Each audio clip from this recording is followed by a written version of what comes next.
नहमदुहु व नुसल्ली अला रसूलिहिल करीम अम्मा बाद फ़अऊज़ु बिल्लाहि मिनश शैतानिर रजीम बिस्मिल्लाहिर रहमानिर रहीम.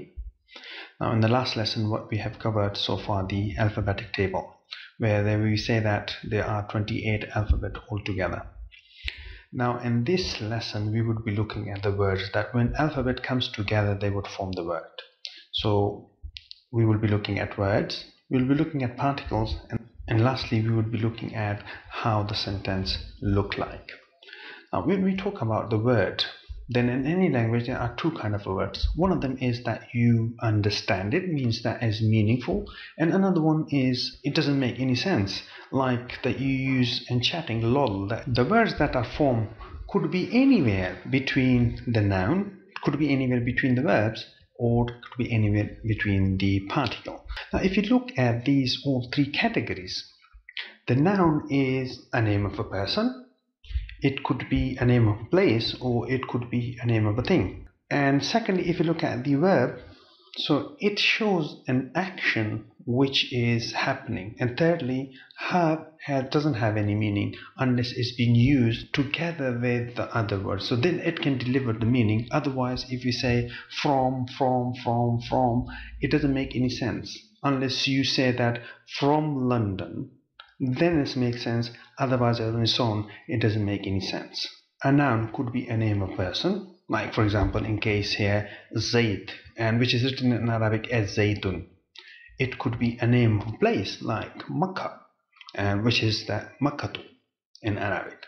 It could also be a name of a thing, like for example a pen, which is kalamun in Arabic. Adjective in Arabic are the nouns. So Faiz or the Salihun is included as noun. Now if you look at these, all of them except this, you've got tanween here, you got tanween here, you got tanween here. 85% of the whole Arabic noun ends with tanween.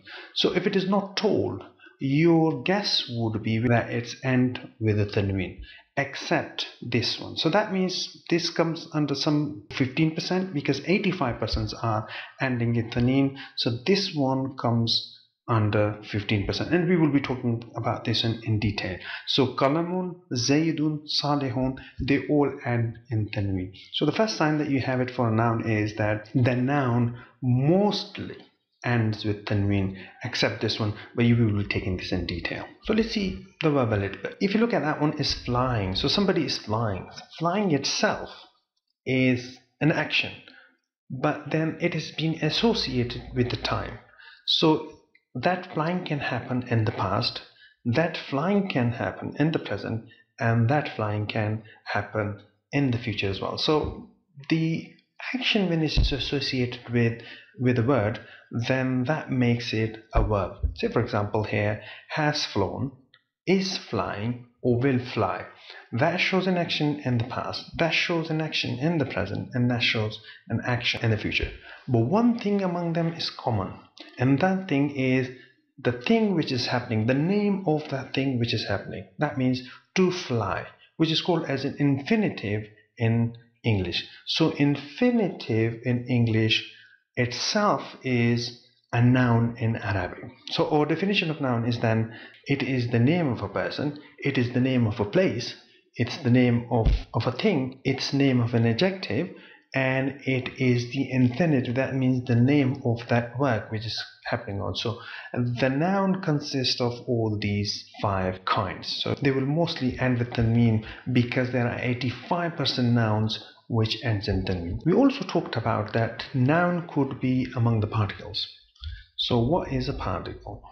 A particle on itself doesn't have any meaning, but when it's connected to something, then it makes a meaning. Like for example, from, to, and in Arabic the from would be min and ila, within something that is fi. And if you look at more detail, that you have an example from the English that particles are in, who, if, and when. Now when all these things comes together, that means words or nouns, they will come together, they will form a sentence. Let's take an English sentence first, which says that Salim builds a house. Within that, if you look at this sentence, the first thing which you look at it is Salim. The second thing Bills is an action which is happening on in the present and the minute, because you can identify it through the S, and that's something where the action is being taken place onto it. We can define them as that is our subject, because that's the person who is doing that thing, and the action is been happening on, so that's our verb.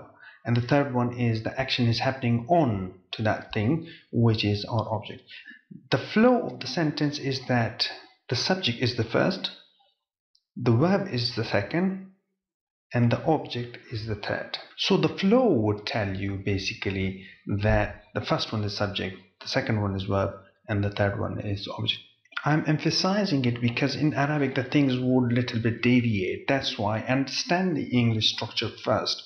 That is the subject first, verb, and then the object. Now, to understand the noun in English, you need to understand these things. First of all, the extent. Is that subject or is that noun which has been used in that sentence, is it definite or indefinite? Second thing that you need to know is that the number of the noun. That means, is that the noun that you are using it, is it singular or plural? And third thing that you need to know is the case. The case is that noun, because there are two kind of noun, isn't it? That if you see that one of them was salim, another one was the object, which is a house. So but how did we know that one of them was the subject, another one was the object? Just be looking at it, at the first position that was the subject, and at the last position that was an object. So case is important in English. However, in Arabic sentence, these things are different. The first thing that you need to know is about the extent, which is the same as English, which is the noun should be definite or indefinite. Another thing is the gender of the noun. In English sentence, you saw that the subject spoke for itself, and object spoke for itself as well. That was it a masculine or feminine? Arabic, it's important. If you want to use it a noun in a sentence, you need to know if it is a masculine or feminine. So I am emphasizing again that you need to know if a noun that you're using in a sentence or somewhere, is it masculine or is it feminine? Third thing, about the number. You've seen in the English case that the number was either singular or plural. But in Arabic, that thing a little bit deviates away. A noun that you're using could be singular, or it could be dual, or it could be plural. A singular is something that you're talking about a single thing, or single person, or single place. So that is a single. A dual is that when you're talking about the two things, and that's where it's deviate away from the English.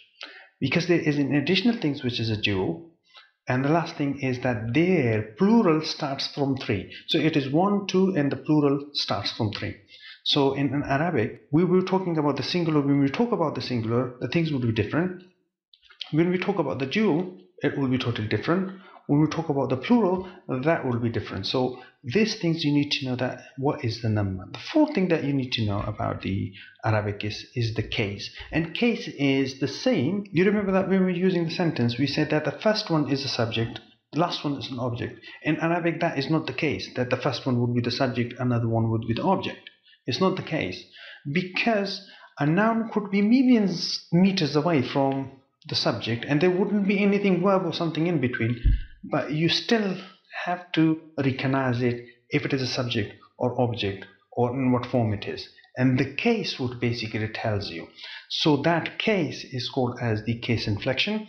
That means i'rab. I'rab is so much important in Arabic that it gives you the identification of the noun if it isn't being used as subject or if it has been used as an object or in another case. Because they are so much important, and we will be giving a whole lecture to it just to look at the noun in different cases, how it looks like. It's not like the English that you see the noun by the position and say that this is subject and object. It could be millions meters away from each other in Arabic, and still you identify that noun just by looking at the Arab, just by looking at the case, and you will say that this is a subject and this is an object. So inshallah we will take that in to the next lesson. صدق الله العظيم.